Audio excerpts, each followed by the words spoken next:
Bien, el Instituto Peruano de Economía, IPE, acaba de publicar un interesante estudio, actualización de un estudio sobre los créditos informales en nuestro país, ¿no? Y las cifras que muestra este estudio son impactantes, cómo es que se mueve año a año, ¿no?, estos créditos informales sin ningún tipo de control. Por eso hemos invitado hoy a Gonzalo Manrique, economista senior del Instituto Peruano de Economía.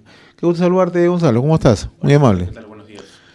Las cifras son impactantes, ¿no? Sí. ¿Cuánto se mueve, para iniciar esta conversación, los créditos informales en nuestro país?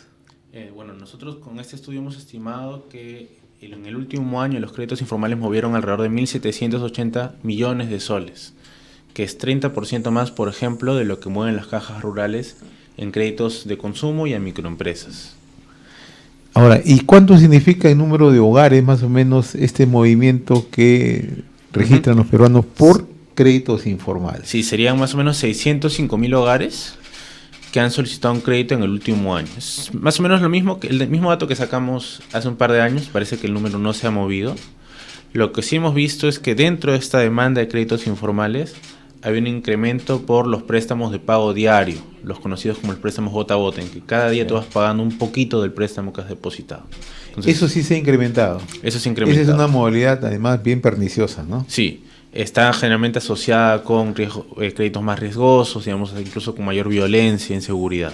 Ya eso ya está asociado al delito, ya casi, ¿no? Exacto. No, hace 2 años representó el 22%, este año representó el 35%, es un incremento de 13 puntos porcentuales, digamos, en esta modalidad de préstamos informales. Ahora, también el estudio de usted refleja las zonas en el país que tienen mayor incidencia de préstamos informales. Me gustaría un poco que nos detalles y por qué ocurre en determinadas zonas más y en otras menos, ¿no? Uh-huh. Sí, bueno, digamos, es algo que también coincide con el estudio anterior. La zona oriente, por ejemplo, regiones como Moquegua y Ucayali, son las regiones donde más se demanda créditos informales en el Perú. Es donde está más, de alguna manera, normalizado, su uso es más común. El 31% de hogares en esta zona oriente ha pedido un préstamo informal en el último año, ¿no? Y es donde también es más predominante estos créditos gota a gota, créditos de pago diario. Por ejemplo, hace un par de años, en el primer estudio, fuimos a hacer entrevistas y también encuestas a esta zona y encontramos que la modalidad más usual son préstamos a 24 días.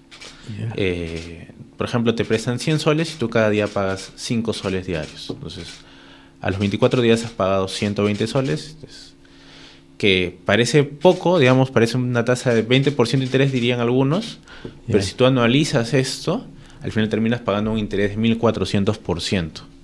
14 veces el tope de la tasa de interés.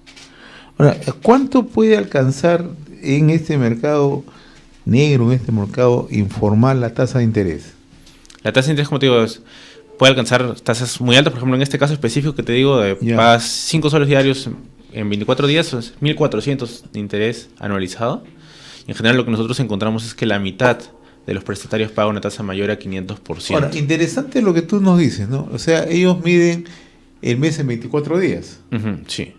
Es decir, a diferencia de las entidades bancarias que es mes a mes, en este caso son 24 días. Sí, es lo más usual.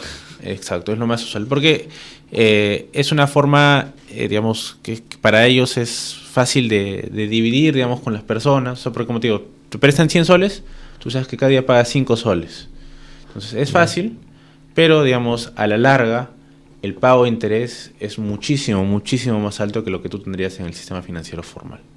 Ahora, otra de estas modalidades es que cuando desembolsan el dinero, tú tienes que pagar la primera cuota de interés. Exacto, sí, pero los 5 soles van. Exacto. Y otro tema importante es que, un hallazgo muy importante es que parece que hay una alta satisfacción con estos préstamos. El 45% de personas que hemos encuestado se considera que las condiciones del préstamo son favorables. Entonces, y tiene parte de algo de sentido porque, digamos, las personas que piden un crédito informal requieren la liquidez con cierta urgencia, ¿no? Hemos encontrado que la principal razón para pedir estos préstamos es pagar deudas. Se ha incrementado, por ejemplo, la necesidad de financiar gastos básicos del hogar como salud, educación, ropa y comida, etcétera. Pero esto esconde, digamos, o las personas tienden a minimizar los riesgos como la violencia. El 16% de las personas, de los prestatarios, ha sido víctima de alguna amenaza, alguna represalia por demoras en el pago, se le ha cobrado más de lo que inicialmente se había acordado. Y cuando ya estas personas son víctimas de esta represalia, esa satisfacción cae de casi 50%, cae hasta 14%. Entonces, recién ahí es cuando se dan cuenta, oye, estamos acá enfrentando un mayor peligro y ya no me gustaría volver a pedir un crédito a un prestamista en un futuro. Ahora, ¿y estos créditos desplazan a las entidades crediticias, sean cajas municipales, de ahorro y crédito? No creo que desplacen, yo creo que al contrario, la idea es que funcione al revés. La idea es que el mercado formal pueda desplazar poco a poco este crédito informal, ¿no? ¿Y por qué lo hacen? ¿Por desconocimiento? Como te digo, más que por desconocimiento, estas personas se enfrentan a una necesidad de liquidez inmediata de liquidez, y el crédito informal es lo más fácil que existe, y a veces subestiman este riesgo latente, ¿no? de la mayor inseguridad, de que te vengan y que te quieran cobrar, digamos, por medios ilegales, ¿no? Estas noticias que te hablan de mafias, etcétera. Entonces, ese es el riesgo que uno asume por esta necesidad de liquidez. Ahora, esta es una modalidad que se utiliza en otros países, ¿no? En Colombia fundamentalmente, o en Venezuela, ¿no? Donde esta tecnología del delito se ha, si se quiere, se ha importado, ¿no? O sea, eso, ¿cómo se puede combatir? ¿Cuáles son las medidas que se pueden adoptar justamente, o qué soluciones se le pueden dar para evitar este avance? Bueno, nosotros desde el IPE creemos que para poder combatir el crédito informal tenemos que hacer más accesible el crédito formal. Entonces, primero eso parte por eliminar los topes a las tasas de interés. Es una política, digamos, entiendo que es un poco controversial, pero lo que, digamos, coinciden la mayoría de expertos, nosotros desde el IPE también coincidimos, es que esta política no ha sido efectiva, digamos. Lo vemos con las encuestas que hemos realizado del crédito informal. O sea, las personas al final terminan pagando tasas muchísimo más altas de las que pagarían en el sector formal.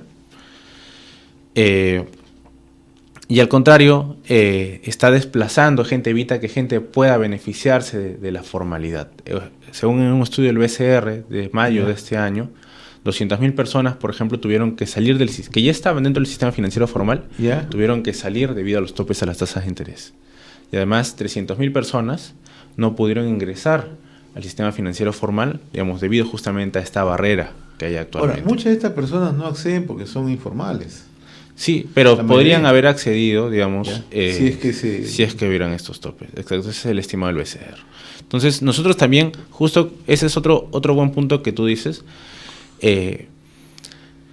Digamos, estas personas, digamos, que piden créditos informales, no son sujetos de crédito. Sí podrían ser sujetos de crédito. Acá, aprovechando estas nuevas tecnologías, como las billeteras digitales, ahora que es más común el uso de cuentas de ahorro, etcétera, las encuestas nos dicen que muchas de ellas sí utilizan estos medios formales. Las empresas en el sistema financiero formal sí pueden, digamos, tener cierta información sobre ellos para poder empezar a atenderlos si es que estas barreras empiezan a levantarse. Ahora, ¿qué otra solución están planteando desde el IPE aparte? También, digamos, encontramos, y esto es algo que viene siendo analizado por la SBS desde hace tiempo, hay una brecha importante de educación financiera. La SBS saca una encuesta cada 3-4 años, digamos, para medir las capacidades financieras de la población en el Perú, y encuentra que muchas no manejan términos, digamos, financieros básicos como, por ejemplo, la tasa de interés o cómo calcularla. Entonces, cerrando esta brecha de educación financiera, enseñándoles cómo pueden medir el alto costo que tienen este tipo de préstamos, también podrían ayudar a incentivar e impulsar el crédito formal en reemplazo de este crédito informal. O sea, es importante generar una cultura de educación financiera. Sí. Eso es importante. Es básico en realidad, sí. No tengo ahorita el porcentaje exacto de personas, pero la mayoría de personas no llega a este nivel satisfactorio de conocimientos sobre el sistema financiero y por eso pueden llegar a subestimar la tasa de interés que están pagando. Ahora, tú mencionabas hace unos instantes también el fomento de las nuevas tecnologías, naturalmente el caso de las billeteras digitales, ¿no? Esto ha tenido un avance sustancial en el país. Ha tenido un avance sustancial, es lo que más ha crecido, ya muchas personas... Para hacer operaciones, transacciones, pero acá en este caso son créditos. Sí, pero digamos, justamente el problema, digamos, nosotros vivimos en un país informal donde 3 de cada 4 trabajadores es informal, incluso también a nivel de empresas. Entonces, el movimiento que tú tienes en las billeteras digitales puede ser utilizado por la entidad financiera formal para conocer y saber si tú eres sujeto de crédito y poder atenderte, digamos, y acercarte mucho más al sistema financiero desde formal. la banca formal, desde las instituciones formalizadas, se está haciendo un esfuerzo justamente para poner freno a este tipo de avance de créditos como el que está ocurriendo ahora. O sea, el sistema financiero formal sí atiende al sector informal. O sea, tenemos las microfinancieras, digamos que tienen especialistas. Por ejemplo, si quieren atender a una empresa informal, mandan a alguien que visita in situ para saber, digamos, algún registro de ventas debe tener para poder conocerlo bien y saber hasta qué tipo de préstamos pueden otorgarle. Entonces sí hay siempre ese esfuerzo por tratar de ampliar, digamos, el acceso al crédito formal, pero hay estas limitaciones que todavía hay que trabajar. Ahora, el otro tema que es conveniente es cómo esta captación a las personas que solicitan crédito, porque tienen una metodología que te captan, ¿no? A través de telefonía celular, a través de WhatsApp, a través de mensajes, avisos, todo. Es toda una tecnología que utilizan para la captación de estos créditos, ¿no? Eso parte, uno, por el tema de educación financiera, pero también es trabajo creo que en particular es de la SBS. Por ejemplo, la SBS se encarga de supervisar y de revisar qué entidades son formales y clausurar aquellas que están prestando cuando no tienen la capacidad, por ejemplo, de prestar. Emiten reportes sobre, por ejemplo, aplicativos o páginas web que están engañando a las personas emitiendo estos préstamos informales y legales que al final terminan siendo mucho más costosos, no solo en términos de dinero, sino también en términos de inseguridad. Porque es toda una red montada. Tienen teléfonos, tienen direcciones a veces digitales, y te piden toda la información, toda la data, ¿no? Sí, es todo un esquema bastante complejo, es difícil combatir, pero sí debería hacerse esa tarea por parte del Estado. Lamentablemente el estudio no incorpora una caracterización de los prestamistas, es más una caracterización de las personas que se prestan el dinero. Entonces, esa chamba también faltaría. Porque está asociada pues al tema ya ilícito, al tema de la criminalidad. Es mucho más difícil de medir, de conocer bien cómo funciona todo ese tema. No, pero en realidad este estudio lo que nos hace es graficar cuánto dinero se mueve y si no tomamos acciones, los riesgos que podemos asumir hacia adelante, ¿no? Exacto, sí. O sea, lo que es claro, digamos, para resumir un poquito las soluciones tienen que venir tanto del lado de la oferta, digamos, de las entidades financieras para acercarse mucho más y utilizar estas nuevas herramientas para poder impulsar el crédito formal, pero también capacitar la demanda, digamos, y proveerles esta educación financiera para que puedan tomar también mejores decisiones. Interesante el estudio que ha presentado el Instituto Peruano de Economía respecto a los créditos informales que se mueven en nuestro país. 1.780 millones al año. Sí, 1.780 millones, exacto. No es poca cosa. No es poca cosa. Sí, son Bien, Gonzalo, dólares. Como siempre, nuestro agradecimiento a Gonzalo Manrique, economista senior del Instituto Peruano de Economía, que nos acompañó en esta parte del programa. Muy amable, Gonzalo. Gracias.